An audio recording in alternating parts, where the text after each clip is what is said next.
There are places in existence where the walls between worlds grow thin, where the fabric of reality frays like old cloth, and things that should remain separate bleed together in the dark.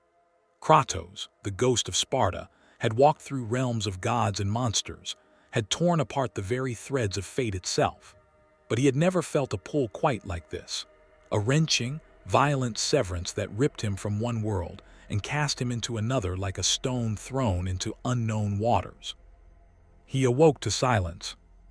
Not the silence of death, he knew that well enough, having visited the underworld more times than any mortal should. This was different. This was the silence of ancient things holding their breath, watching, waiting.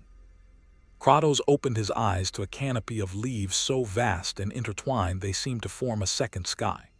The trees surrounding him were unlike any he had encountered in Greece or the Norse realms, massive beyond reason, their bark gnarled and twisted with age that predated memory. Fangorn Forest, though he did not yet know its name, stretched in all directions, and the trees were aware. He rose slowly, muscles tensing with the instinct of a warrior who had survived countless ambushes. The Leviathan axe materialized in his right hand with a taut frost already forming along its blade. His left hand flexed, and the blades of chaos responded to his will, their chains rattling softly against his forearms beneath the wrappings that concealed them. The weapons were as much a part of him as his own rage, instruments of war that had ended gods and titans alike. The ash that covered his skin, the cursed reminder of his greatest sin, seemed paler somehow in this new light. Different sun, different world. Where? His voice was gravelly, rough from disuse, and the screaming he'd done in whatever space between realms had brought him here. But the question died unfinished. Kratos had learned long ago that the universe rarely answered questions directly. It preferred to communicate through violence. A rustling in the undergrowth, his grip tightened on the axe. But what emerged was no enemy, at least, not one that attacked. An Ent, though Kratos possessed no word for such a being, stepped into the small clearing. The tree shepherd moved with the slow deliberation of living wood, its eyes like pools of ancient water studying this intruder who reeked of divine blood and ash. "Whom HRRM, the creature rumbled, its voice like roots grinding through stone. A strange thing, a loud thing, not of the forest, not of Middle-earth at all, I should think." Kratos said nothing. His eyes tracked the creature's movements, cataloging threats, measuring distances. The being was large, larger than many giants he had faced, but size meant little to someone who had toppled Kronos himself. "You carry death," the Ent continued, bending closer with that terrible slowness. "Old death, the death of gods, I think. Yes. The trees remember when such things walked. They do not wish those times to return." "Then the trees," Kratos said flatly, "should not stand in my way." The Ent regarded him for a long moment, and in that gaze, Kratos saw something unexpected. Not fear, but profound sadness. The hasty stranger speaks of ways and obstacles, but he does not yet know where his way leads, or what obstacles already stand before all living things in these darkening days. Before Kratos could respond, a different sensation crawled across his skin, the familiar prickling awareness of being observed by power. Not the simple consciousness of the trees, but something far more deliberate, far more intelligent. A staff struck the ground with authority, and light blazed through the forest gloom. The figure that emerged seemed to carry the sun with him, though it was merely the white of his robes and the silver of his hair catching what little light penetrated the canopy. Gandalf the White approached with the confidence of one who had faced the fires of ancient evils and returned, his staff planted firmly with each step, his eyes, sharp as blade edges, fixed on the ashen warrior before him. "Treebeard," Gandalf said, not looking at the Ent, his gaze locked on Kratos. "You have found something troubling." "Indeed, Gandalf Stormcrow," the Ent rumbled. "Indeed, a thing of war and sorrow, a thing that should not be." Kratos felt the wizard's power immediately, not the raw destructive force of Olympian gods, but something older, more subtle. The wizard was examining him, probing with senses beyond sight, and Kratos' hand tightened on his axe. He had killed gods for less presumption. "Peace, warrior," Gandalf said, raising one hand slowly. "I mean you no harm, though I sense you are well equipped to defend yourself should harm arise. Tell me, what manner of being are you, to appear in Fangorn Forest bearing weapons that sing of divine forging and wearing the weight of godhood like a cloak?" "I am Kratos," he said simply. The name meant nothing here, he realized. In Greece, in the Norse lands, that name had carried weight, the weight of temples destroyed, of pantheons toppled, of revenge pursued to its terrible conclusion. Here, it was merely sounds in the air. "Kratos," Gandalf repeated, testing the word. His expression remained unreadable, but concern flickered in those ancient eyes. "And you do not know how you came to be here?" It was not a question. Somehow the wizard knew. Kratos paused, the memory already fragmenting like a dream upon waking. "There was a light, a tearing, something pulled me from my path." "Pulled," Gandalf murmured, "or summoned, or perhaps cast aside by forces even you do not comprehend." He stepped closer and Kratos tensed, but the wizard merely studied him with that penetrating gaze. "You have killed gods, I think.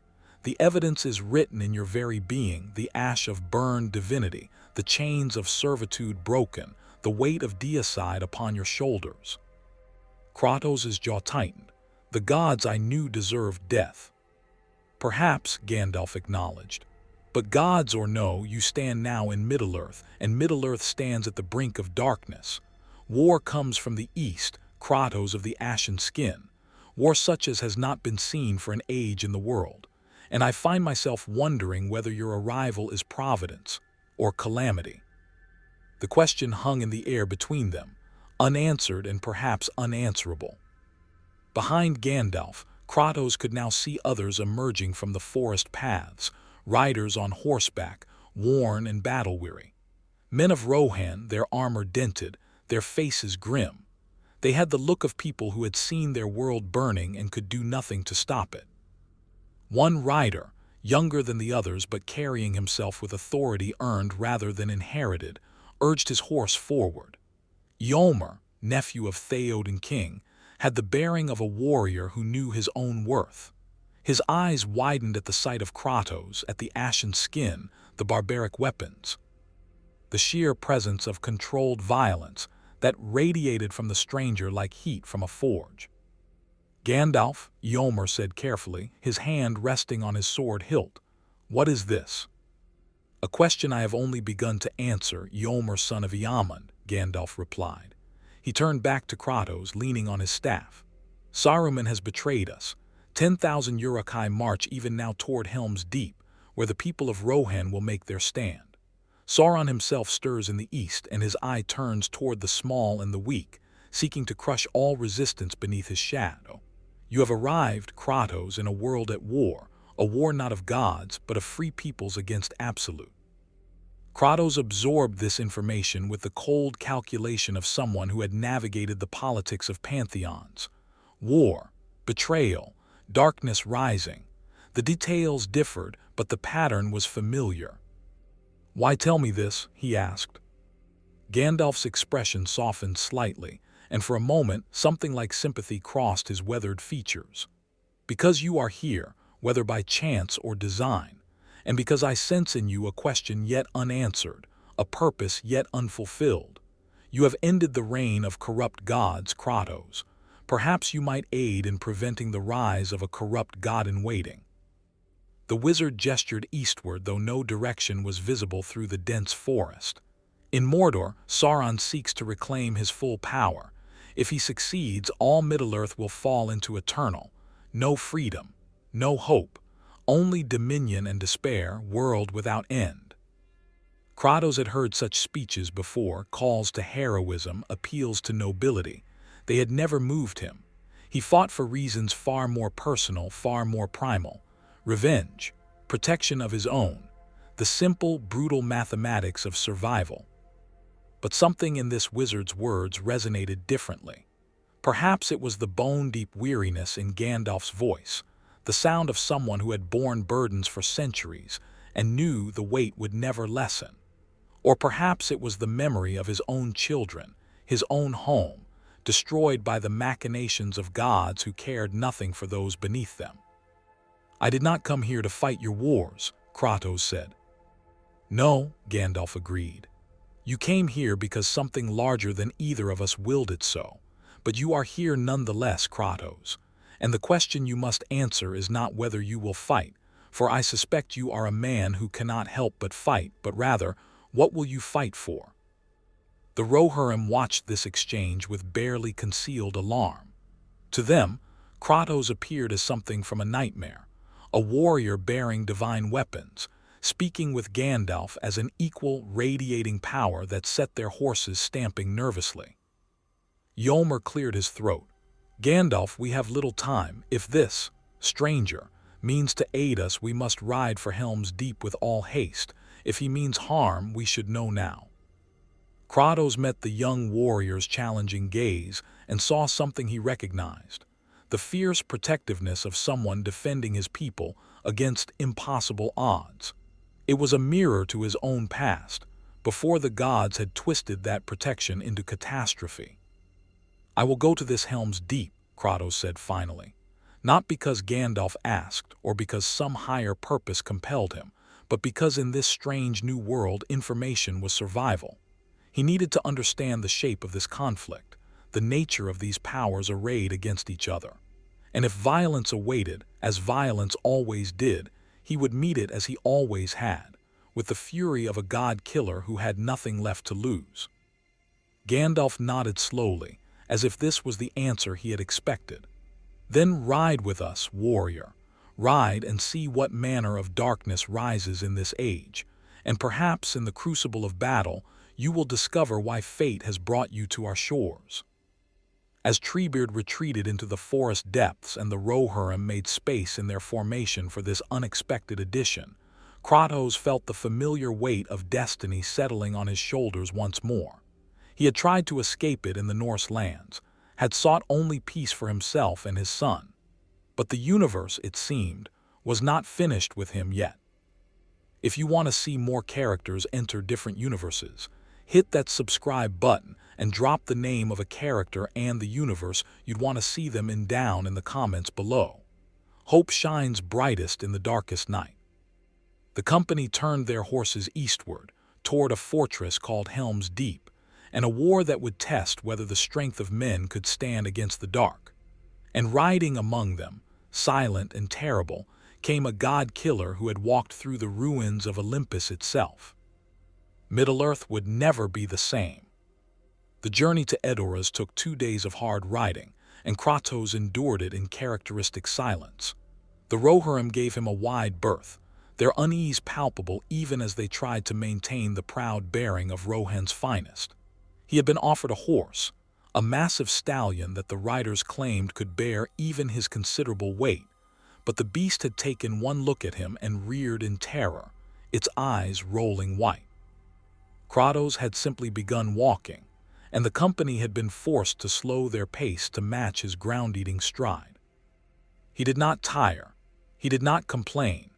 He simply moved forward with the inexorable momentum of a man who had once walked from the depths of Hades to the peak of Olympus on willpower alone. Gandalf rode beside him for portions of the journey, speaking of Middle-earth's history in that measured way of his, the rise and fall of Númenor, the last alliance of elves and men, the forging of the rings of power. Kratos listened with half his attention, the other half constantly scanning the horizon for threats. The wizard's tales reminded him too much of the cyclical nature of divine power: creation, corruption, destruction, rebirth. Different names, different faces, but always the same pattern. "You are not surprised by any of this," Gandalf observed as they crested a hill and the golden plains of Rohan spread before them. "Tales of rings that corrupt, of dark lords seeking dominion, these do not shock you." "I have seen what power does to those who wield it," Kratos replied flatly. "Your Sauron is no different than Zeus or Odin. They all believe themselves justified.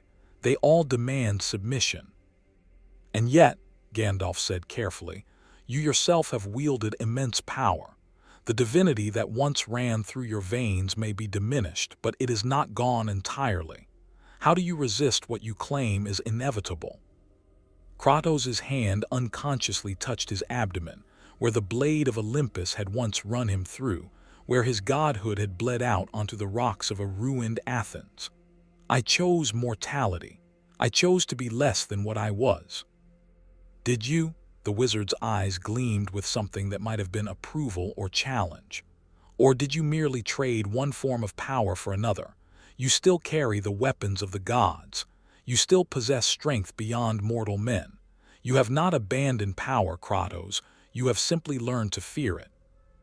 The observation struck deeper than Kratos cared to admit, so he said nothing. Gandalf mercifully let the silence stand. Edoras appeared on the third morning, a city of golden halls built upon a great hill, banners snapping in the wind that gave Rohan its reputation. But as they drew closer, Kratos noted the signs of desperation. Refugees streaming toward the city, farms abandoned and burning in the distance, and atop the highest point, a massive hall that seemed to slump with weariness. Meduseld, the golden hall of Theoden King, was preparing for war. The streets parted before their company like water around a stone. People stared at Kratos with open fear and whispered prayers to gods he did not know. Children hid behind their mothers' skirts. Warriors touched sword hilts reflexively, though none were foolish enough to draw. They recognized a predator when they saw one. Inside Meduseld, the fellowship had gathered, or what remained of it. Aragorn stood near the throne, his ranger's garb at odds with the regal bearing he could not quite suppress. Beside him, a dwarf with a magnificent beard and gleaming armor glared at everything with professional suspicion, while an elf of impossible beauty and grace regarded the newcomers with eyes that had seen ages pass. A young man and several hobbits completed the group, though Kratos' attention fixed immediately on the ranger. Aragorn met his gaze without flinching, and Kratos recognized a kindred spirit, someone who had walked long roads carrying burdens others could not see. But where Kratos bore his weight in silence and fury, this man seemed to carry his with reluctant nobility. Gandalf, Aragorn said, his voice carrying the roughness of the wild, you return with unexpected company. Indeed, Gandalf gestured to Kratos with his staff. Aragorn, son of Arathorn, may I present Kratos, a warrior from beyond the circles of this world. Kratos, this is Aragorn, heir of Isildur and the throne of Gondor, though he does not yet claim it. The ranger's eyes narrowed slightly at that introduction, but he inclined his head with careful courtesy. You are welcome in Rohan, stranger, if Gandalf vouches for you, though I confess, I have never seen your like. Nor should you have, muttered the dwarf Gimli, son of Gloin. That's divine work if ever I saw it, those weapons. Craftsmanship beyond even the dwarven halls of old. And that skin, he trailed off, discretion warring with curiosity. The elf Legolas stepped forward with the fluid grace of his kind. His eyes held the weight of millennia, and unlike the others, he showed no fear, only deep, profound sadness. You carry the stain of deicide, he said softly. I can see it upon you as clearly as others see your ashen skin. You have slain gods, stranger. The question that concerns us is, why? Kratos held the elf's gaze, surprised by the directness. Because they deserved it. A harsh judgment, Legolas replied, and a dangerous precedent. Who decides which gods deserve death and which deserve life? Who holds the executioner accountable? I hold myself accountable. Kratos' voice was iron, no one else. Prideful words, Gimli grunted, but I'll not gainsay a warrior's right to his own code. The question is whether that code aligns with ours. Aragorn raised a hand, forestalling further debate. Gandalf, why have you brought him here? We stand on the brink of battle. Saruman's forces march even now toward Helm's Deep. We have no time for mysteries. And yet mysteries have a way of arriving whether we have time for them or not, Gandalf replied. He moved to the center of the hall, his staff tapping against the stone floor. Kratos appeared in Fangorn Forest 3 days ago, torn from his own world by forces unknown. He is a warrior of considerable skill and power, power that might aid us in the dark days ahead. Or destroy us, said a new voice. A woman emerged from the shadows near the throne, Ioan, niece of Theoden King, her face beautiful and fierce in equal measure. Forgive me, Gandalf, but you ask us to trust a stranger who appears from nowhere, bearing weapons of gods at the very moment our kingdom faces annihilation. This reeks of Saruman's treachery. Kratos studied her with grudging respect. She had the bearing of a warrior denied the battlefield, and he recognized the frustration burning behind her eyes. He had seen it before, in Freya, in countless others who possessed strength but were bound by the expectations of others. Your suspicion is wise, Kratos said directly to her. Trust is earned. I have not earned yours, but I am not your enemy. Then whose enemy are you? Ioan challenged. The question hung in the air, and Kratos found himself without an easy answer. His enemies were dead, Zeus, Ares, the gods of Olympus reduced to fatting memories and divine corpses. The gods of the Norse realms had been left behind, their fates uncertain. Here, in this new world, he had no enemies yet. But he also had no allies. I am the enemy, he said slowly, of those who would enslave others through power, of tyrants who demand worship and offer only suffering in return. If your Sauron is what Gandalf describes, then perhaps our interests align. Aragorn exchanged a glance with Gandalf, some unspoken communication passing between them. Finally, the ranger sighed and gestured to a map spread across a nearby table. Then you should understand what we face. The map showed a land far larger than Kratos had imagined. Great mountain ranges, vast forests, and kingdoms of men, elves, and dwarves scattered across terrain that would take months to traverse.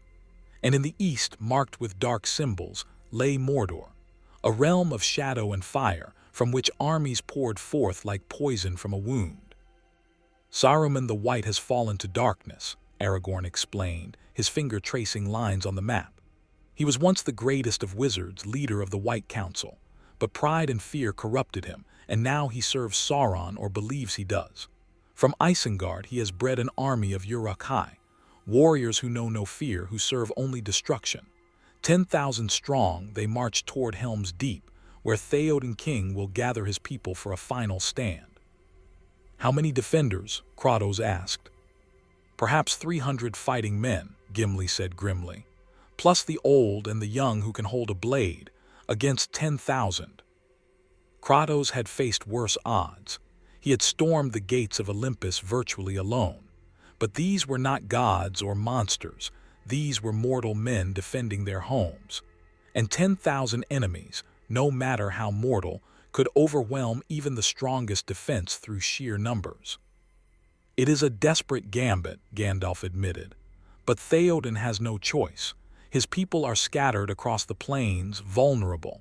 Helm's Deep is the one fortress that might withstand a siege long enough for reinforcements. The pause before that last word told Kratos everything. There were no reinforcements. This was a delaying action at best, a noble but futile gesture of defiance. And what of Sauron himself? Kratos asked, his eyes fixing on the dark marks indicating Mordor. While you fight this Saruman's army, what does the true enemy do? Legolas's expression darkened. He searches for the One Ring, the source of his power lost long ago. Should he reclaim it, all resistance will be crushed. No fortress will stand. No army will prevail. He will become as he was in the ancient days, a dark god of dominion, and all Middle-earth will serve him or perish. A ring, Kratos said flatly. Your entire world's fate rests on a ring. Not just any ring, Gandalf said sharply. The One Ring, forged by Sauron himself in the fires of Mount Doom, invested with the greater part of his power. It is an artifact of immense corruption, Kratos. It promises power to anyone who bears it, but that power is a lie, a chain that binds the bearer to Sauron's will. Even the strongest hearts have faltered before its temptation. Something in the wizard's tone suggested personal knowledge of that temptation. Kratos filed that information away. "Where is this ring now?" he asked. The fellowship exchanged uneasy glances. Finally, Aragorn spoke. "In the keeping of those who seek to destroy it.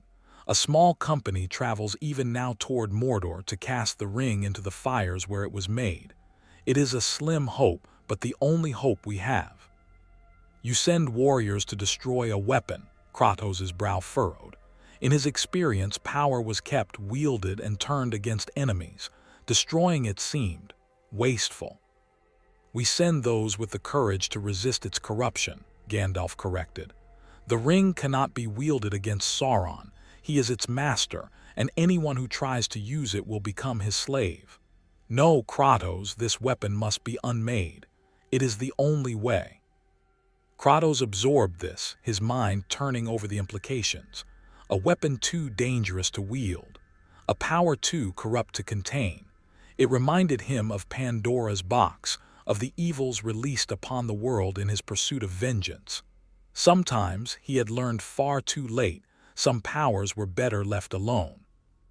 "And while this small company travels to certain death," he said, "you fight a war you cannot win to buy them time."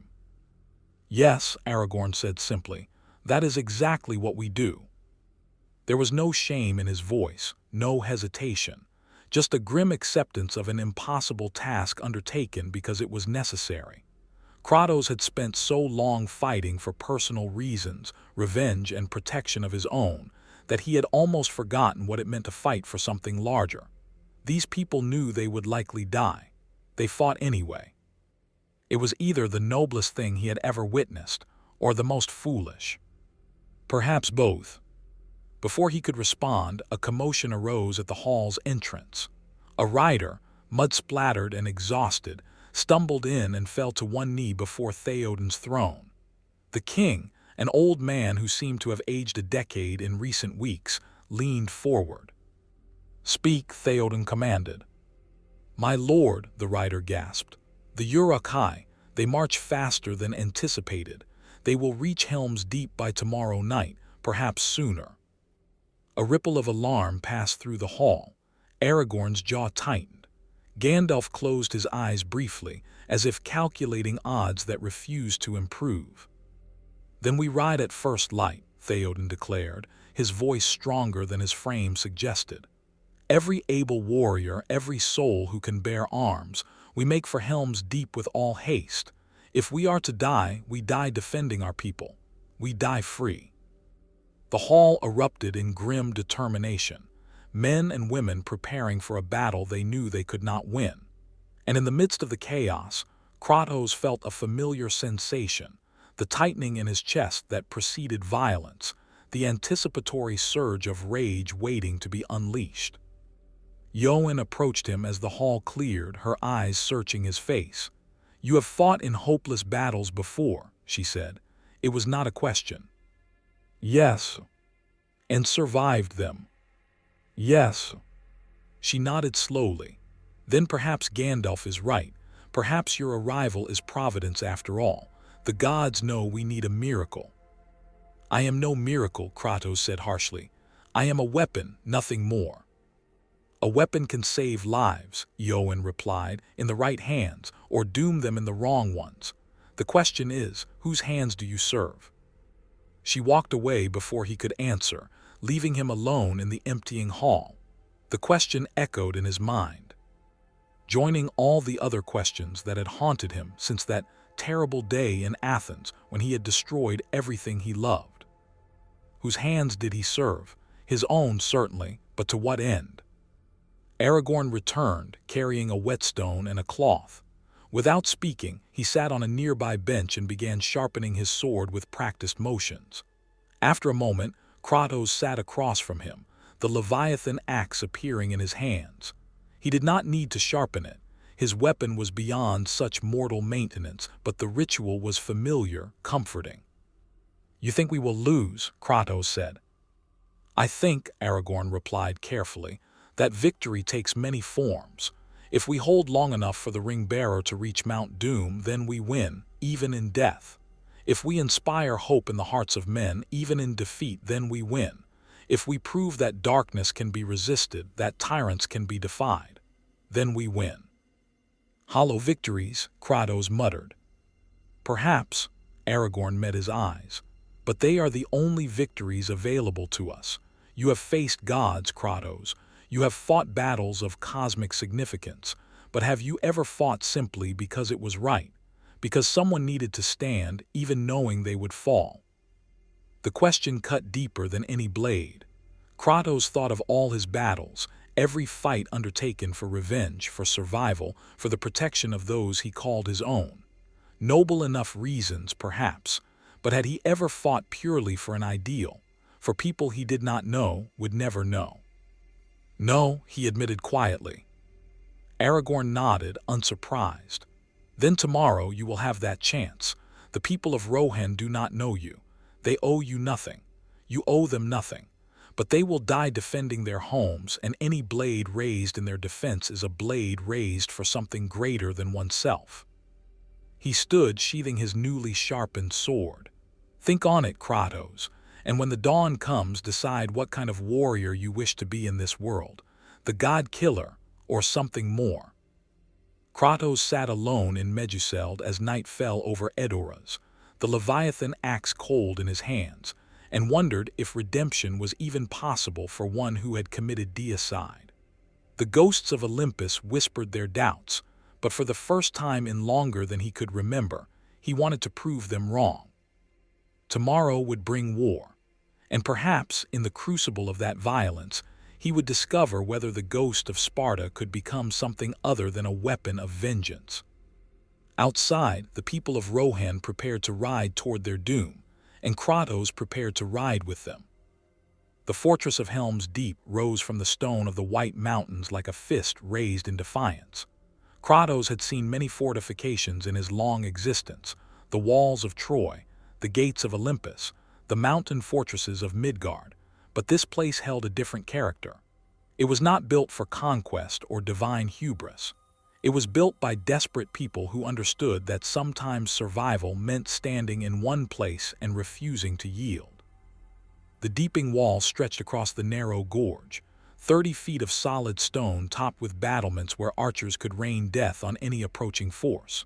Behind it, carved into the mountain itself, lay the glittering caves, a natural fortress where the women, children, and elderly would shelter from the coming storm. The keep, called the Hornburg, dominated the southern end of the wall, its tower rising like a sword thrust into the sky. It was, Kratos recognized, a killing ground. The gorge would funnel attackers into concentrated masses where they could be slaughtered efficiently. The wall provided high ground and protection. The caves offered no escape, but also no way for enemies to flank the defenders. Whoever designed this place understood warfare intimately. It still would not be enough. The evacuation had taken all day. Thousands of refugees streamed through the gates, farmers, craftsmen, families torn from their homes by the approaching shadow of Saruman's army. They looked at Kratos with the same fear the people of Edoras had shown, but desperation bred a certain acceptance. When death approached, you took whatever allies presented themselves, no matter how unsettling. Kratos had positioned himself on the wall as the sun began to set, watching the western approach where the enemy would come. The Rohirrim moved around him with practiced efficiency, distributing weapons, reinforcing weak points in the wall, and preparing the cauldrons of oil that would be their primary defense against ladders and siege towers. 300 men, perhaps a few dozen more if you counted the older boys and graybeards who insisted on fighting, against 10,000 Uruk-hai. You have fought worse odds, a voice said beside him. Aragorn had approached silently, his ranger skills evident even on a stone battlement. He carried a bow now, along with his sword, and his eyes scanned the darkening plains with the watchfulness of someone who had spent years in the wild. Alone, Kratos replied, never defending a position against organized assault. Then you will learn something new. Aragorn's tone held grim humor, though I suspect our teaching methods leave much to be desired. Gimli clambered up to join them, his armor clanking with each step. The dwarf had claimed a position near a gap in the wall where the drainage culvert passed under the fortifications, a weakness that concerned Aragorn but which the dwarf seemed eager to defend. "Let them come," Gimli growled, testing the edge of his axe. "I'll show these Uruk-hai what dwarven steel can do, and I'll count every one of them that falls to my blade." "This is not a game, Gimli," Legolas said, appearing with that unnerving elven silence. He had also taken position on the wall, his bow strung and ready, a quiver of white-fletched arrows at his side. "Everything is a game when you face death," the dwarf retorted. "Might as well keep score." Kratos listened to their banter with half his attention. The other half was focused on the horizon, where he could now see it, a smudge of darkness spreading across the land like spilled ink. The Uruk-hai were coming, and they were not attempting stealth. They wanted the defenders to see them, to count their numbers, to feel hope dying with each passing moment. "They are more than 10,000, Kratos observed. Aragorn's face tightened. "Yes, Saruman has sent his entire force. This is not a raid or a skirmish. This is annihilation." The other defenders had seen it too now. A ripple of fear passed along the wall, men gripping weapons with white knuckles, offering prayers to whatever gods they worshipped. Theoden King stood atop the Hornburg, his banner snapping in the wind, his face carved from stone. The old man had chosen to die defending his people, and that choice had lent him a terrible dignity. "Farmers," a voice sneered behind them. Kratos turned to see a Rohirrim captain surveying his men with barely concealed despair. "We have farmers, boys, and old men. What chance do they have against Saruman's warriors?" "They have something the Uruk-hai do not," Eowyn said, moving among the defenders with words of encouragement. "They fight for their homes, for their families. That is worth 1,000 swords." The captain did not look convinced, but he held his tongue as Eowyn passed. Kratos noticed how the men straightened when she walked by, how her presence bolstered them more effectively than any speech about glory or honor.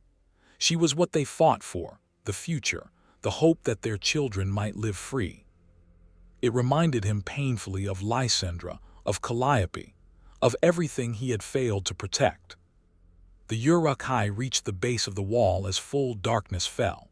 They did not charge immediately, instead spreading out across the gorge in organized blocks, their breathing creating a sound like distant thunder. These were not the disorganized orcs of legend. They were soldiers, bred for war, equipped with heavy armor and cruel weapons designed for killing efficiently. Torches blazed to life across their ranks, revealing the full horror of Saruman's creation. The Uruk-hai stood as tall as men, but broader, their muscle mass grotesque and their faces twisted into permanent snarls. They bore the sigil of the White Hand on their armor and shields, and their eyes held no fear, no doubt, only hunger for destruction. "Volley," Aragorn commanded. The Rohirrim loosed their arrows in a deadly rain. The first rank of Uruk-hai fell, feathered with shafts, but the second rank simply marched over their bodies. More arrows flew, and more enemies fell, but it was like trying to empty an ocean with a cup. For every Uruk-hai that died, 10 more pressed forward. And then, with a roar that shook the stones beneath their feet, the horde charged. Ladders slammed against the wall. Siege hooks caught on battlements. The Uruk-hai climbed with terrifying speed, their supernatural strength allowing them to scale obstacles that would stop mortal soldiers. The defenders met them at the top, steel clashing against steel, and the slaughter began in earnest.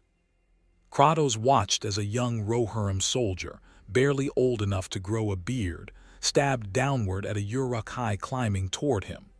The blade found flesh, and the creature fell, but 2 more took its place. The boy fought bravely, desperately, but an Uruk-hai axe caught him in the chest, and he went down screaming. The rage that had been building in Kratos, since arriving in this world, finally found its outlet. The Leviathan axe materialized in his hands with a flash of frost, and he threw it with all his divine strength. The weapon flew across the battlement, decapitating 3 Uruk-hai before embedding itself in the skull of a fourth. With a thought, Kratos recalled the axe, and it flew back to his hand, trailing ice and gore. "For Sparta," he whispered, the old battle cry feeling strange in his mouth after so many years. Then louder, "For Rohan." He threw himself into the battle with the fury that had ended the gods. The blades of chaos erupted from beneath his wrappings, their chains singing as they whirled through the air. Kratos became a whirlwind of death, the blades cutting through Uruk-hai armor as if it were cloth. He fought with the brutal efficiency learned in 100 wars, every movement economical, every strike lethal. And Uruk-hai swung a massive sword at his head. He caught the blade with one chain, yanked the creature forward, and drove the Leviathan axe through its skull. Another tried to flank him. He spun, both blades of chaos taking its legs out from under it before finishing it with a downward stab. The defenders around him found their courage renewed. If this ashen warrior could stand against such numbers, then perhaps they could too. The Rohirrim pressed forward with renewed vigor, their swords rising and falling in deadly rhythm. Gimli's laughter boomed from his position near the culvert. "That's 5, 6, 7, the dwarf fought with practiced skill, his axe cleaving through Uruk-hai with devastating force. "Try to keep up, elf." Legolas, for his part, fought with elegant precision, each arrow finding a throat or eye with impossible accuracy. 15, he called back calmly, losing 3 more shafts in rapid succession. 16, 17. Aragorn moved along the wall like water, his sword dancing, organizing the defense wherever it faltered. "The wall holds," he shouted. "Stand firm, for Rohan, for Gondor." But even as the defenders fought with desperate courage, Kratos could see the mathematics of the battle. They were killing dozens, hundreds of Uruk-hai, but the enemy's numbers seemed endless, and the defenders were already tiring. Worse, he noticed organized groups of Uruk-hai moving towards specific points in the wall, weak spots that they had somehow identified. "Aragorn," he called, pointing to where a massive Uruk-hai bearing a torch was running toward the drainage culvert. "They have explosives." The ranger's eyes widened in horror. "The wall, they mean to blow the wall." Gimli saw it too, even as Uruk-hai swarmed his position with renewed intensity. "I can hold them," the dwarf roared, but doubt flickered in his eyes as the torchbearer approached. Kratos did not hesitate. He launched himself from the battlement, the blades of chaos whirling as he fell 20 feet to the ground below. He landed in a crouch, the impact cratering the stone beneath him, and charged toward the culvert with speed that surprised even the Uruk-hai. The torchbearer saw him coming and quickened its pace, determined to complete its mission. Other Uruk-hai moved to intercept Kratos, throwing themselves in his path with suicidal determination. He cut through them without slowing, the blades of chaos turning armor and flesh into ruin, his ashen face twisted into a mask of fury. The torchbearer reached the culvert and raised its torch to light the fuse. Kratos threw the Leviathan axe with a roar that echoed across the battlefield. The weapon flew true, frost trailing in its wake, and struck the Uruk-hai in the back with such force that it was driven forward into the wall. The torch fell from its hands, sputtering in the mud. But Kratos could see the barrels packed into the culvert, crude but effective explosives that would collapse this section of wall if detonated. And more torch-bearers were approaching, having seen their fellow fall. "Fall back," Gimli shouted from above. "Kratos, get clear." Instead, Kratos charged into the culvert itself. The space was tight, barely wide enough for his shoulders, but he pushed through until he reached the barrels. With strength born of godhood, he began hurling them out into the gorge, away from the wall, even as Uruk-hai reached the entrance and began to squeeze in after him. The first to reach him died with the blades of chaos through its throat. The second lost its head to a backhanded strike. But they kept coming, filling the narrow space, preventing his escape even as he threw the last barrel clear.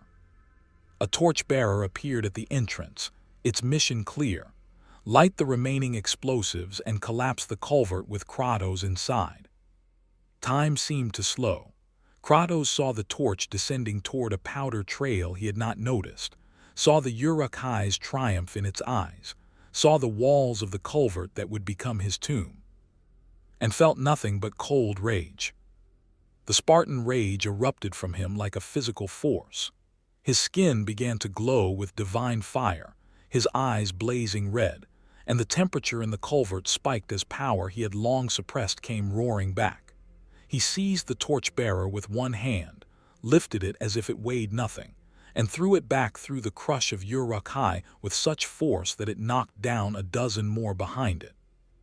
Then he charged forward, a battering ram of divine fury, crushing everything in his path. The Uruk-hai tried to hold the line, but they might as well have tried to stop an avalanche.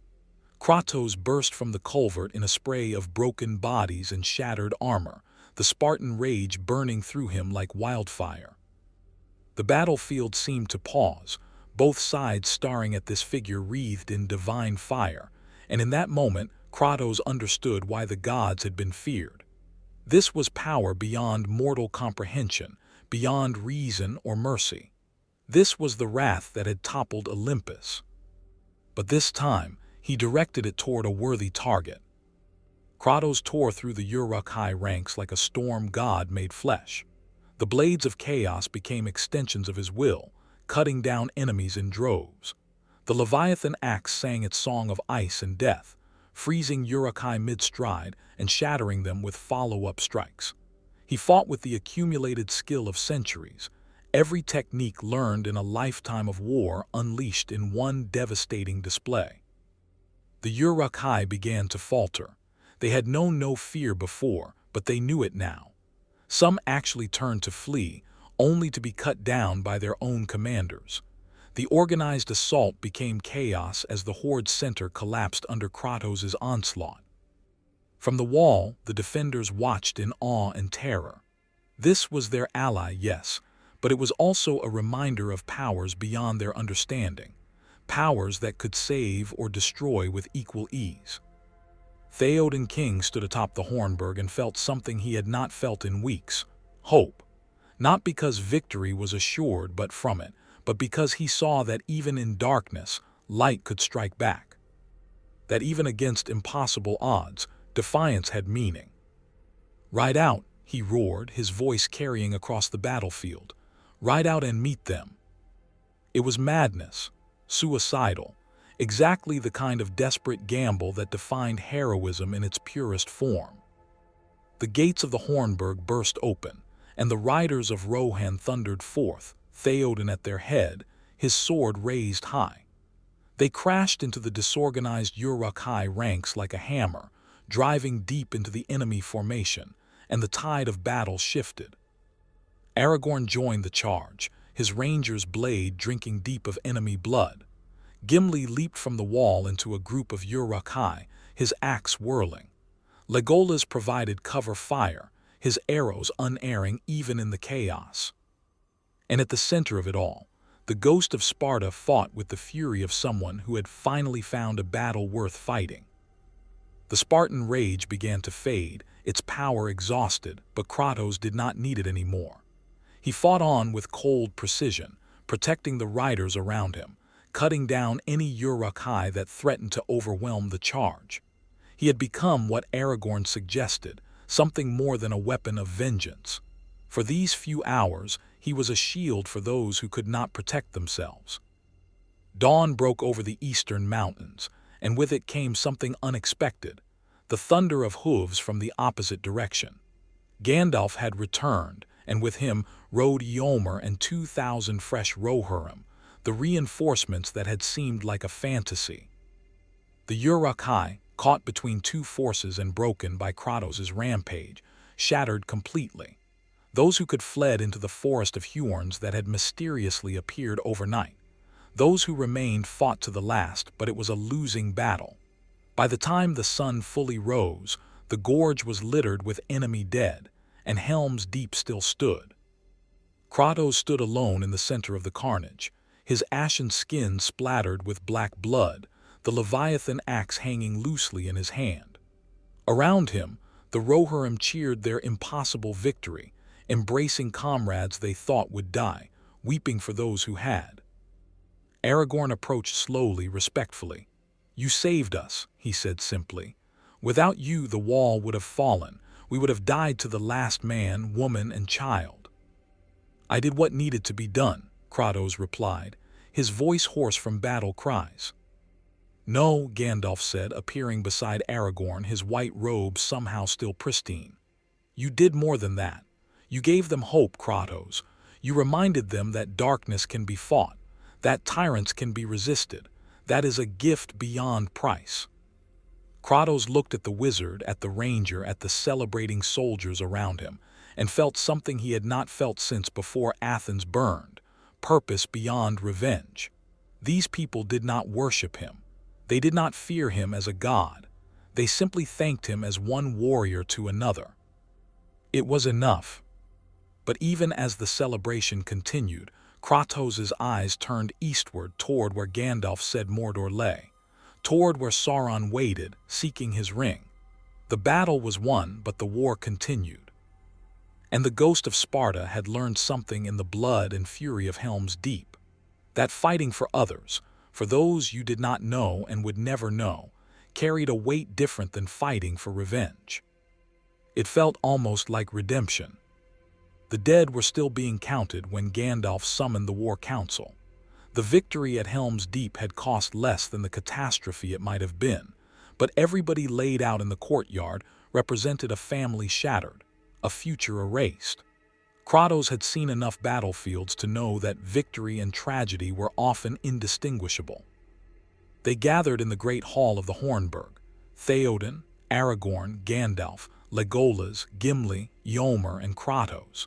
Maps were spread across a heavy oak table, marked with the positions of armies, fortresses, and the ever-present shadow of Mordor in the east. The wizard's expression was grave, and even the triumph of the previous night could not lighten the weight he carried. "Saruman is defeated," Gandalf began without preamble. "His army is broken, scattered to the winds or consumed by the Huorns. Isengard will no longer threaten Rohan." "Then we have won," Theoden said, though his tone suggested he knew better. "We have won a battle," Gandalf corrected. But Sauron's eye now turns toward Gondor with his full attention. The siege of Minas Tirith will begin within days, perhaps hours, and his forces there dwarf what Saruman sent against us. The words hung heavy in the air. Kratos studied the map, his tactical mind already calculating distances, supply lines, and the nightmare of defending a city against overwhelming numbers. Minas Tirith was marked as the capital of Gondor, the greatest city of men in Middle-earth. If it fell, the dominoes would topple quickly. "How many can Gondor field?" he asked. Aragorn's jaw tightened. "Perhaps 3,000 in the city garrison. The outer provinces are scattered, leaderless. The steward Denethor is compromised.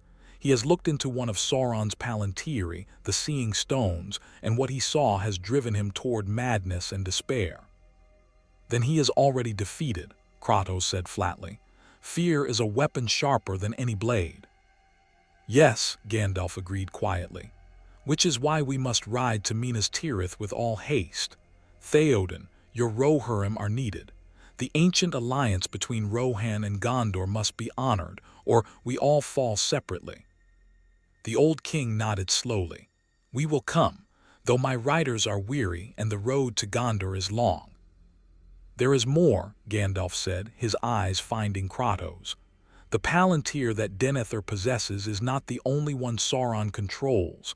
Through them he has seen something unexpected. He has seen you, Kratos." The temperature in the room seemed to drop. Kratos' hand moved instinctively to the Leviathan axe at his side. "What does that mean?" Eomer demanded. "It means," Gandalf said carefully, "that Sauron has perceived a power in Middle-earth that should not exist. A god-killer arrived from beyond the circles of the world, and he is curious." "Curious?" Gimli snorted. That doesn't sound like a dark lord bent on domination. Sauron was once Mehron the Admirable, a Maya of great power and knowledge, Legolas explained, his ancient eyes distant with memory. Before he fell to darkness, he was a craftsman, a seeker of knowledge. That aspect of him has not entirely vanished. He desires to understand this anomaly to determine if you are a threat or a tool. Kratos' expression hardened. I am no one's tool. He will try nonetheless, Gandalf warned. The Nazgul, the Ringwraiths, will seek you out. Chief among them is the Witch King of Angmar, Sauron's greatest servant. He has never been defeated in battle, and prophecy says no man can kill him. I am not a man of this world, Kratos said. Your prophecies do not bind me. A grim smile touched Gandalf's lips. Indeed, which is precisely what concerns Sauron. You represent an unknown variable in a war he believed he had already won.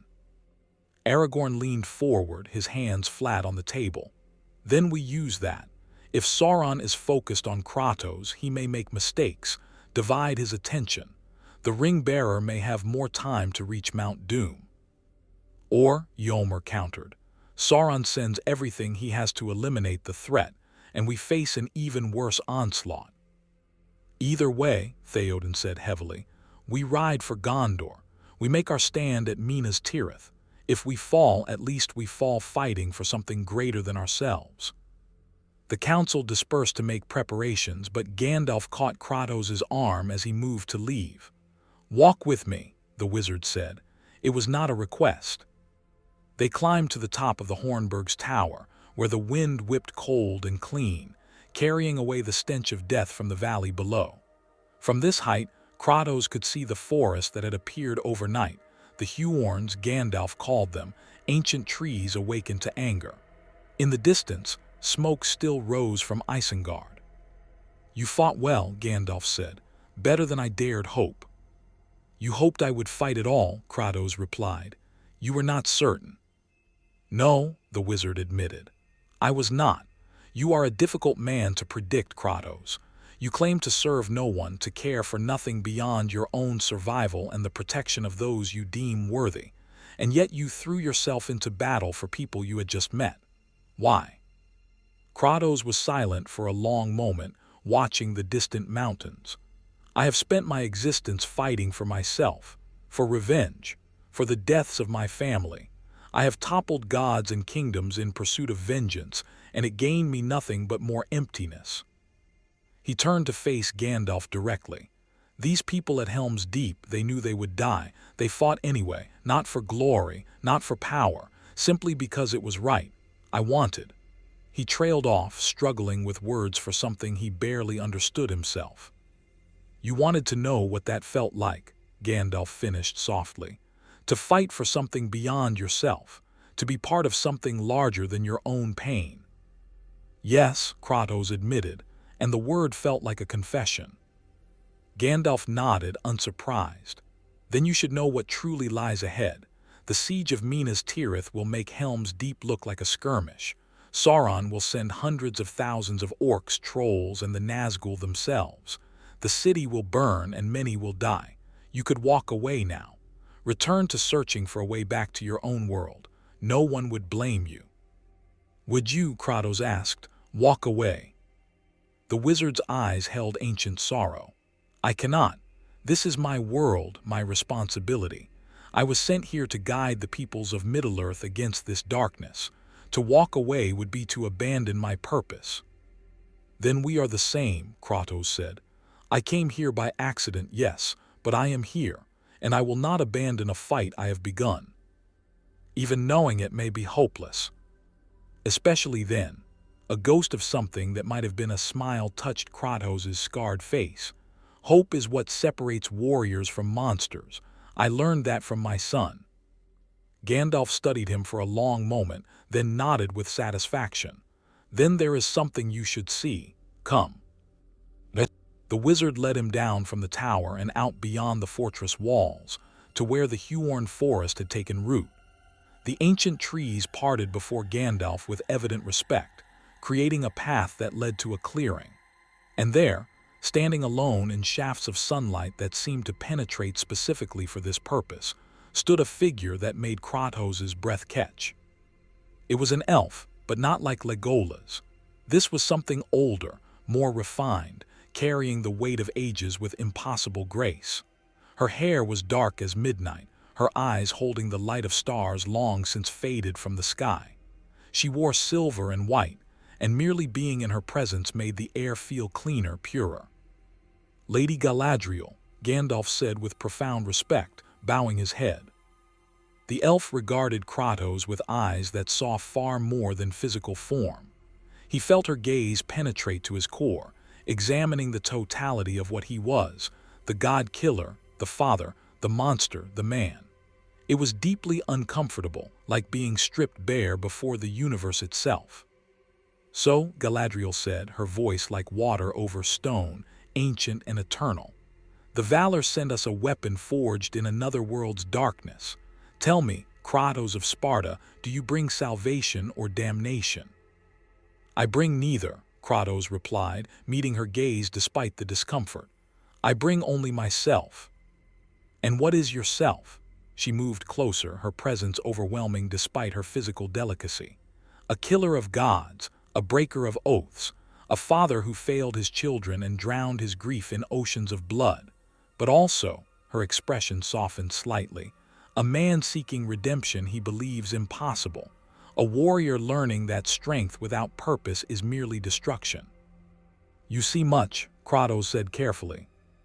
"I bear Nenya, one of the 3 rings of the elves," Galadriel explained, holding up her hand where a silver ring gleamed. "It grants me sight beyond sight, and I see in you a terrible potential. You could save Middle-earth, Kratos, or you could doom it more completely than even Sauron might."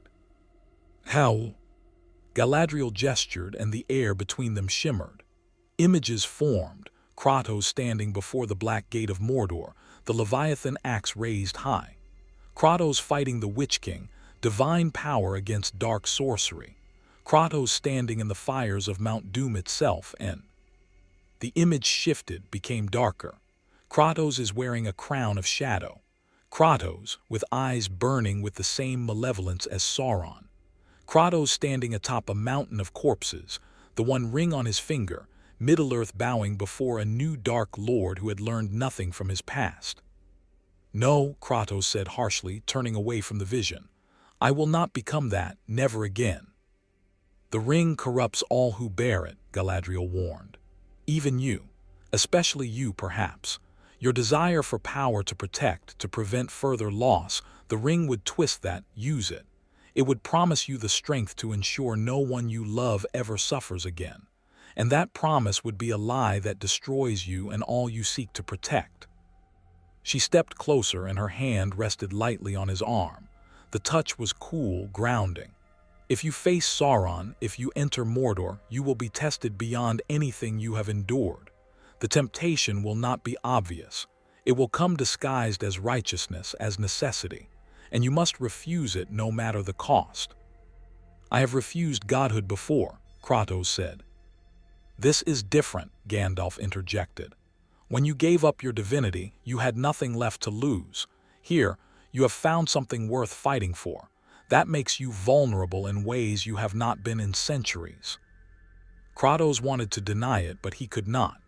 The old man was right. At Helm's Deep, fighting beside people who trusted him despite not knowing him, he had felt something he thought long dead, the possibility of purpose beyond vengeance. "Then what would you have me do?" he asked, frustration leaking into his voice. "Fight, but not too well. Hold back when people die because I fear my own strength." "No," Galadriel said firmly. "Fight with everything you are. Defend these people with all your considerable power. But remember always that you are a guest in this world. That its fate is not yours to determine alone. That some burdens must be borne by those native to this realm, no matter how much you might wish to bear them instead." "The ring," Kratos realized. "You speak of the ring-bearer." "Frodo Baggins carries a weight that would crush most warriors," Gandalf confirmed. "He does so because he must, because he is perhaps the only being in Middle-earth pure enough to resist the ring's corruption long enough to destroy it. If you took that burden from him, believing your strength superior, the ring would claim you, and Middle-earth would trade one dark lord for another. The truth of it settled into Kratos like a stone. He had always believed that the strongest should bear the heaviest burdens, that power demanded responsibility. But here, in this world, the opposite was true. The smallest and weakest carried the greatest weight precisely because they were not corrupted by strength. It was a philosophy that ran counter to everything he had learned in Greece and Midgard, and yet he could not deny its wisdom. "I understand," he said finally. "I will fight at Minas Tirith. I will stand against Sauron's armies, but the ring, that quest is not mine to complete." Galadriel's expression held approval and sadness in equal measure.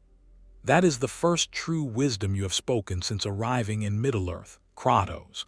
Hold to it, especially when the darkness whispers that you could do better, that you could save everyone if you simply took the power offered." She began to fade, becoming translucent, a vision rather than a physical presence. "I must return to Lothlorien, but know this: the Valor watch you with interest. Your arrival was not an accident, I think, though what purpose it serves remains unclear. Perhaps you are meant to tip the balance, or perhaps you are merely a test for all of us, a reminder that power without wisdom is damnation, no matter how noble the intent." With those words she vanished, leaving Kratos and Gandalf alone in the clearing. "She is not always so dire," Gandalf said with dry humor, "but her warnings are worth heeding. The Lady of the Golden Wood has seen the rise and fall of kingdoms. If she fears what you might become, you should fear it too." "I do," Kratos admitted quietly. "I remember what I became when I let rage guide me. I will not return to that." "Good." Gandalf turned back toward the fortress. "Then we ride for Gondor in the morning, and we hope, against all reason and evidence, that hope itself proves stronger than despair." That night, as the Rohirrim prepared for the long march to Minas Tirith, Kratos stood alone on the walls of Helm's Deep and stared into the eastern darkness. Somewhere out there, Sauron waited. And somewhere beyond Sauron, a small hobbit carried the weight of the world toward a mountain of fire. The Ghost of Sparta had faced gods and monsters. He had walked through the underworld and returned. He had ended pantheons and reshaped worlds. But he had never faced a battle where victory meant doing nothing, where the greatest strength was knowing when not to act. It would be, he suspected, the hardest fight of his existence. The wind carried whispers from the east, the screech of Nazgul, the drums of Mordor, the promise of war unlike anything Middle-earth had seen in an age. And riding beneath those sounds, too subtle for mortal ears but clear to one who had heard the death screams of gods, came a voice. Sauron had noticed him, and the Dark Lord was calling. The game had changed. The stakes had risen, and Kratos prepared himself for a war where physical strength alone would not suffice, where he would need wisdom, restraint, and something he had spent lifetimes avoiding: faith in others to carry burdens he could not bear for them. Dawn came cold and clear. The Rohirrim mounted their horses, and the march toward Minas Tirith, toward destiny, toward darkness, toward the final test of whether a god-killer could learn to be something more than a weapon, began. The journey to Minas Tirith took 6 days of hard riding, and with each passing mile, the shadow in the east grew more oppressive. Kratos felt it like a physical weight pressing against his chest, the malevolent will of Sauron reaching across the miles, searching, probing, seeking this anomaly that had appeared in his carefully orchestrated endgame. The Rohirrim rode in grim silence, 6,000 strong. Theoden had mustered every able warrior in Rohan, leaving only skeleton garrisons to protect the settlements. It was a gamble born of desperation. If they failed at Minas Tirith, there would be no Rohan to return to anyway. Kratos rode apart from the main column, uncomfortable with the horses and preferring to travel on foot when the terrain allowed. Gandalf had offered him a mount strong enough to bear his weight, but the beasts still shied from him, sensing something fundamentally wrong about this ashen warrior who reeked of deicide. On the fourth night, as they camped in the shadow of the White Mountains, Eowyn approached his fire. She had ridden with the army despite her uncle's wishes, disguised as a common soldier named Durnhelm. Kratos had recognized her immediately. The set of her shoulders, the way she moved spoke of barely restrained fury at being denied her rightful place in battle. "You know," she said without preamble, sitting across from him, "you know what I am." "A warrior denied the chance to fight," Kratos replied, his eyes on the flames. "I have known many like you. Some were right to be angry. Others learned too late that battle is not glory but butchery. And which am I?" Kratos studied her face, young, proud, burning with the need to prove herself worthy of the songs and legends that surrounded her people. He saw himself in her, ages ago, when he had been young enough to believe that valor on the battlefield meant something beyond survival. "That depends," he said finally, "on whether you fight to prove yourself to others or because the fight needs fighting." Eowyn's jaw tightened. "I fight because I refuse to sit idle while my people die, because I have trained my entire life to defend Rohan, and being told to cower in safety while men," she spat the word, "ride to glory is a cage I will not accept." "Glory," Kratos repeated, his voice hard as stone. "You think that is what awaits us at Minas Tirith? There is no glory in war, girl. Only blood and screaming and the knowledge that you survived when better people did not." "Then why do you fight?" she challenged. "If there is no glory, no honor, why ride to a battle that is not even your own?" The question struck deeper than she knew. Kratos poked at the fire with a stick, watching sparks rise into the darkness. "Because I have spent my existence fighting for the wrong reasons. For revenge, for pride, for rage that consumed everything I touched. Perhaps, for once, I can fight for something that matters beyond my own pain." Eowyn was silent for a long moment. When she spoke again, her voice had lost some of its edge. "You loved someone, lost them." "Yes." The word came out rough, forced through a throat tight with memories he had tried to bury. "My wife, my daughter. I destroyed them in my blindness, and no amount of blood spilled since has brought them back or eased the weight of what I did." "Then we are not so different," Eowyn said softly. "I lost my parents young, grew up in a world that told me my worth lay in whom I married, what alliance I could forge, never in what I could do, what I could fight for. The cage was prettier than yours, perhaps, but no less real." Kratos met her eyes and saw the truth there, the desperation of someone who would rather die on their feet than live as a decoration. It was a feeling he understood intimately. "If you ride to battle," he said carefully, "ride for the right reasons, not to prove yourself, not to earn respect from those too foolish to give it freely. Ride because people need protecting and you have the skill to do it. Die if you must, making that mean something." "You think we will die?" "I think," Kratos said, "that Sauron commands forces that dwarf anything we can muster. I think Minas Tirith will burn, and many who ride there will never return. But I also think that sometimes the hopeless fight is the only fight worth having." Eowyn nodded slowly, then stood. "When the battle comes, Kratos of Sparta, I will watch how you fight, and perhaps I will learn whether your words match your actions." She disappeared back into the camp, and Kratos was left alone with his thoughts and the dying fire. They saw Minas Tirith on the morning of the sixth day, and even Kratos, who had seen the grandeur of Olympus, felt a moment of awe. The city rose in 7 tiers of white stone, each level crowned with walls and towers, the whole edifice carved into the living rock of Mount Mindilluin. At its peak stood the citadel, and from its highest tower flew the banner of the stewards of Gondor, white tree on black field, 7 stars above. But the banner hung limp, as if the city itself had lost hope, and surrounding Minas Tirith on all sides, stretching to the horizon in a sea of darkness, was the army of Mordor. Orcs by the hundreds of thousands, trolls the size of houses, their hide thick as plate armor, siege towers that dwarfed the walls they would assault, catapults that could throw burning projectiles into the upper tiers, and circling above it all 9 dark shapes riding winged beasts, the Nazgul, the Ringwraiths, Sauron's most terrible servants. "By the valor," Eomer whispered, his face pale, "we cannot win this." "No," Gandalf agreed quietly. "We cannot, but we can buy time, and sometimes time is the most precious gift of all."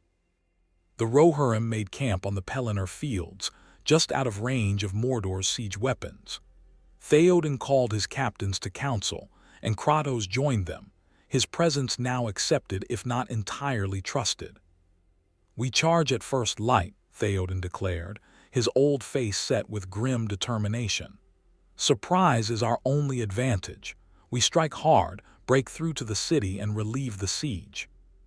6,000 against 600,000, Gimli observed from where he stood polishing his axe. "I like those odds, makes it sporting." "This is suicide," one of the Rohirrim captains protested. "My lord, we should." "We should what?" Theoden cut him off. "Ride home and wait for Sauron to come to us. The time for caution has passed. Gondor has answered Rohan's call more times than I can count. Now we answer theirs, even if it costs us everything." Aragorn stood, and for the first time since Kratos had known him, the ranger let his full presence show. "Not suicide," he said, his voice carrying the authority of ancient kings. "Sacrifice, yes, but sacrifice with purpose. Every moment we hold this field is another moment for the ring-bearer to complete his quest. If Sauron's eye is fixed on us, it is not fixed on Mordor's interior. We are the stone that breaks the wave, even as the wave destroys us."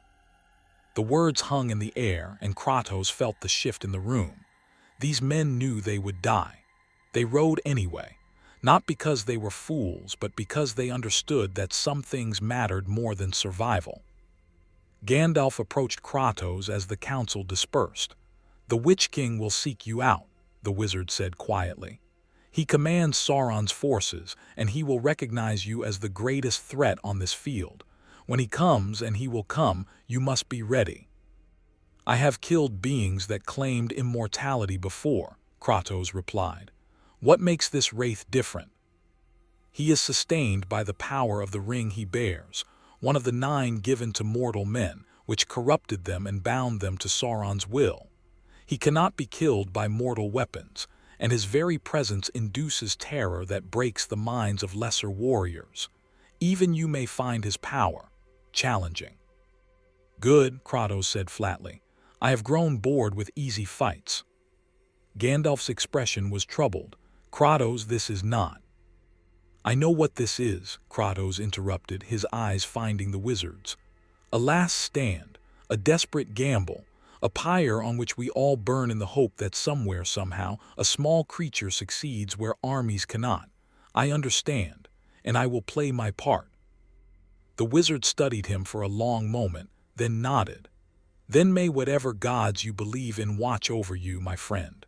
For tomorrow we face the darkness, and I fear not all of us will see the light again." That night Kratos did not sleep. He sat alone, weapons laid out before him, and performed the rituals of preparation he had learned in Sparta a lifetime ago. The blades of chaos were cleaned and oiled, their chains checked for weak links. The Leviathan axe was sharpened to an edge that could split atoms. His armor, what little he wore, was inspected and repaired. And as he worked, he thought about Lysandra and Calliope, about Faye, about Atreus, his son, left behind in another world. He had failed them all in different ways, his rage and pride destroying what he most wanted to protect. But here, in this world of hobbits and wizards and ancient evil, perhaps he could succeed differently. Not by being the strongest, not by claiming victory through overwhelming force, but by standing his ground when standing was all that remained, by being the shield that let others strike the final blow. It was a strange kind of heroism for someone who had spent so long as a weapon of vengeance. But as dawn broke over the Pelennor fields and the Rohirrim mounted their horses for what would likely be their final charge, Kratos found himself almost at peace. He had been many things in his long existence: god, monster, father, murderer, warrior, slave. Perhaps before the end he could be one thing more: a guardian, not of his own, but of those who needed one. The horns of Rohan sounded across the field, clear and defiant. 6,000 voices rose in a war cry that had echoed through the ages. And at the center of that charge, running faster than any horse could gallop, came the Ghost of Sparta, ashen skin gleaming in the dawn light, divine weapons ready, and in his heart a fury that had toppled pantheons. The armies of Mordor turned to meet them, and the battle of the Pelennor fields began. Kratos hit the enemy line like a meteor strike. The Leviathan axe cleaved through orcs as if they were wheat before a scythe. The blades of chaos sang their song of death, chains whirling in patterns too fast for mortal eyes to follow. He carved a path of devastation through the packed ranks, each step forward marked by bodies falling like rain. The Rohirrim followed in his wake, their lances piercing orc flesh, their swords rising and falling in deadly rhythm. For a brief, glorious moment, it seemed like they might actually break through, like sheer courage and skill might triumph over impossible numbers. Then the Witch King descended from the sky, his fell beast shrieking with voices that should not exist, and the true battle began. The ringwraith landed between Kratos and the city gates, and where his mount's feet touched the ground, the earth itself seemed to recoil. The Witch King rose from his saddle, towering over even Kratos, his form wrapped in shadow and malice. No face showed beneath his crown, only darkness deeper than the void, and within that darkness, eyes that burned with hatred older than mountains. "God-killer," the Witch King spoke, and his voice was the sound of tombs opening, of hope dying, of ancient evil given terrible form. "Sauron has foreseen you. You do not belong in this world, and I am here to ensure you leave it." Kratos said nothing. Words were wasted on creatures like this. Instead, he threw the Leviathan axe with all his strength, frost trailing in its wake. The Witch King raised one gauntleted hand, and the axe stopped mid-flight, suspended in the air by dark sorcery. The ringwraith made a gesture, and the weapon went spinning away, embedding itself in the ground 50 yards distant. "Your powers are meaningless here," the Witch King continued, drawing a sword that wept with black flame. "This is my domain. My masters will made manifest. And you are nothing but a ghost of failed worlds come to fail again." The blades of chaos erupted from Kratos' forearms with a sound like chains dragging through hell. I have heard such words from gods and monsters. They all died the same. He attacked with the full fury of Spartan rage, beginning to build, the blade seeking the Witch King's throat, his heart, any opening that might prove fatal. But the ringwraith moved with speed that belied his size, the dark sword parrying strikes that should have been impossible to block. They fought across the battlefield, a whirlwind of divine fury against ancient evil, and where their weapons met, reality itself seemed to crack. The Witch King was strong, far stronger than Kratos had anticipated. The dark sorcery that sustained him provided power beyond mortal limits, and his skill with the blade spoke of millennia of warfare. He drove Kratos back step by step, the burning sword leaving trails of darkness in the air. "You cannot defeat me," the Witch King hissed. "No living man can. It is written in prophecy, sealed in fate."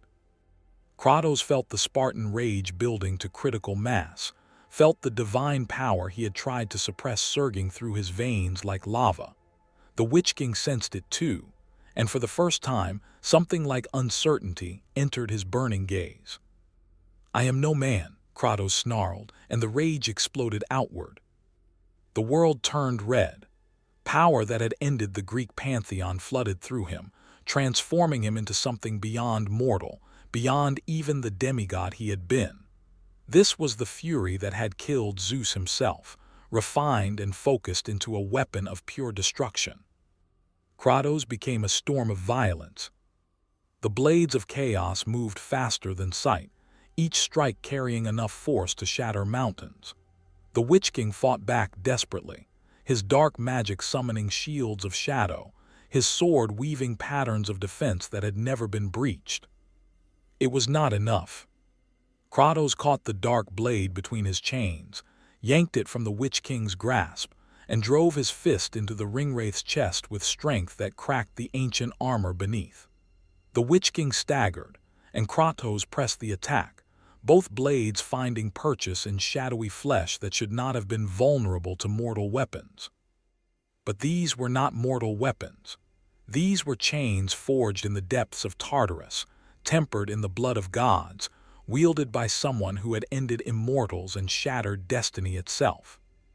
The Witch King screamed, a sound that broke minds and stopped hearts across the battlefield. His fell beast, sensing its master's peril, swooped down to intervene, but Kratos was ready. He recalled the Leviathan axe with a thought, caught it mid-flight, and hurled it into the beast's skull with such force that the creature exploded in a spray of corruption and bone. The Witch King fell to one knee, his form beginning to unravel. "Impossible," he whispered. "I cannot, no man."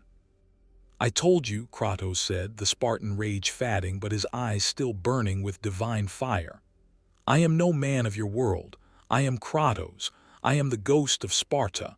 I am the god-killer, and your prophecy means nothing to me." He raised the Leviathan axe for the final blow. And hesitated.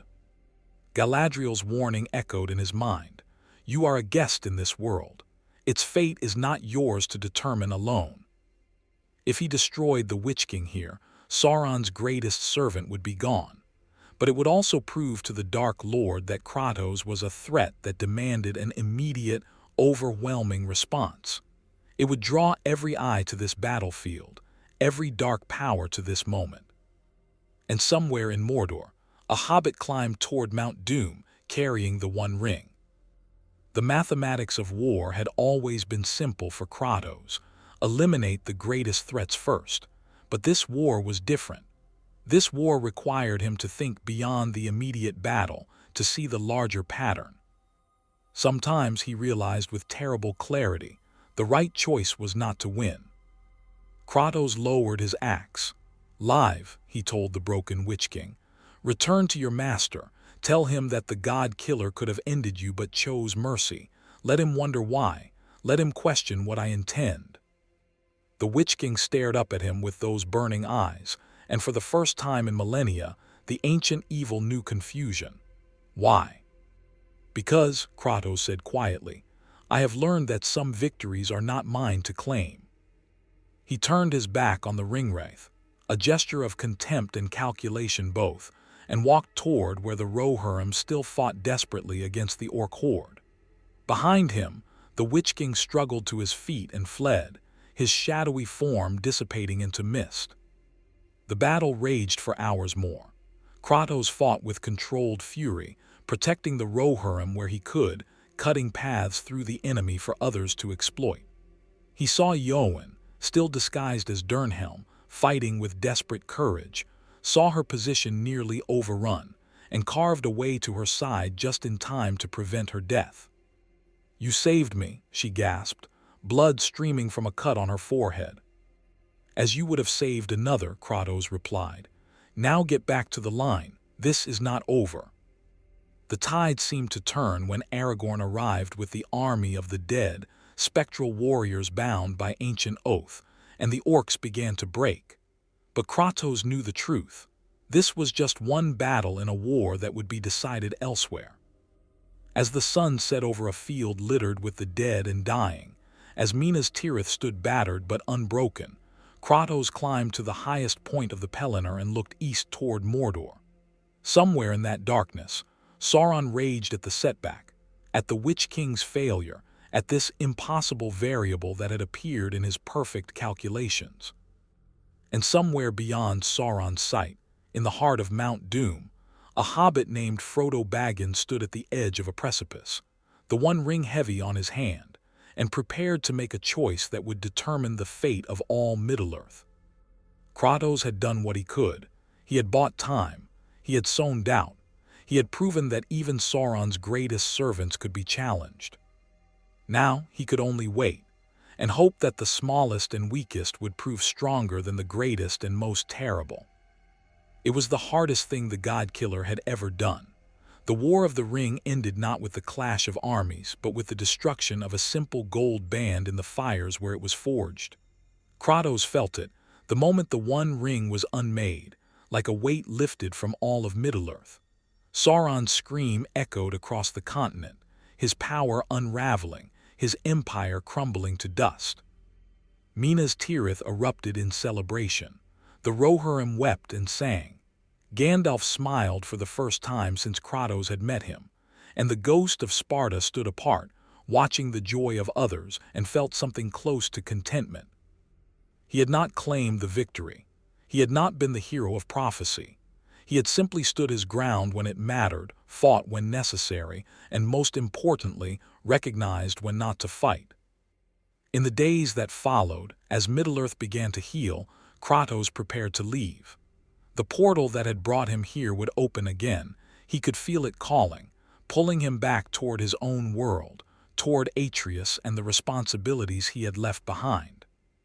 "Will you return?" Aragorn asked on the morning of his departure.